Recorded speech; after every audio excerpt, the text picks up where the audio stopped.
And on this Monday, June 2nd, 2025 edition of Newsmakers, the FBI says the man charged in the attack in Boulder, Colorado yesterday that left 8 people injured told police he planned it for a year and specifically targeted what he described as the Zionist group. An FBI affidavit says 45-year-old Mohammed Solomon confessed to the attack after being taken into custody and told police he would do it again. The affidavit was released in support of a federal hate crime charge filed by the Justice Department today.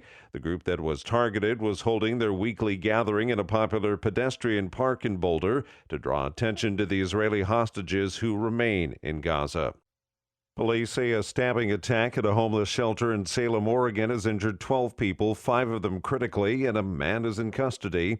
Jennifer King reports. 11 people were hospitalized after a stabbing attack at a homeless shelter in Salem, Oregon, Sunday night. Police were called to the men's shelter at the Union Gospel MIssionn to find victims suffering various types of stab injuries. The mission's executive director, Craig Smith, says the suspect was new to the mission, had spent Saturday night there, and was about to check in for a second night when something set him off. Bobby Epperly was there. He told the Salem Statesman-Journal he was on the second floor when he saw the man outside holding a knife and screaming at traffic. When he came downstairs, he saw blood everywhere and said the scene looked like a horror movie. Director Smith says the man had a knife in a bag that he was about to have to hand over to the staff and that the check-in desk person was among those injured. I'm Jennifer King.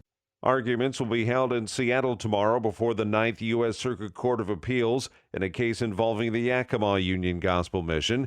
In the case, the mission is seeking to protect its freedom to hire like-minded individuals who share and live out its religious beliefs and mission to spread the gospel of Jesus Christ through its homeless shelter and other community service programs.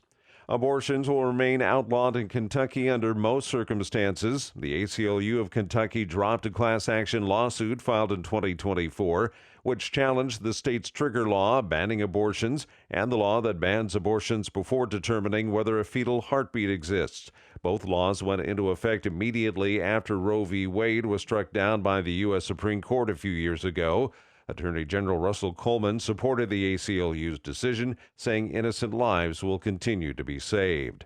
Texas lawmakers have advanced legislation that bans public K-12 schools from sponsoring clubs based on sexual orientation or gender identity.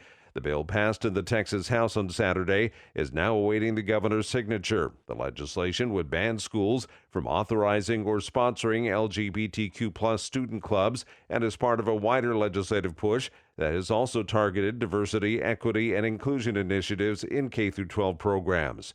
The Parent Bill of Rights gives parents more authority over what clubs their children can join, asserting that parents have a fundamental right to direct their children's education and upbringing, including decisions on moral, religious, medical, and psychological matters. And that's Newsmakers for this Monday, June 2nd, 2025 edition. I'm Keith Black.